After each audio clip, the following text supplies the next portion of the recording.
Hi everybody and welcome. Today I'm going to tell you how to measure in Google Maps application.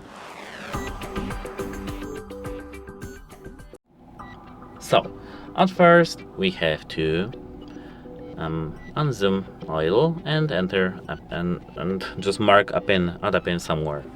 Here now we have to prolong it, and here we have the button measure distance. Let's tap that, and from this distance, from this point, we can measure the distance. So this street up to this point, we have here 1.3 miles. If we tap plus, we can do some more detailed measurements. But as you can see, we can measure everything on the Earth. That's it. Hope it helps you, and goodbye.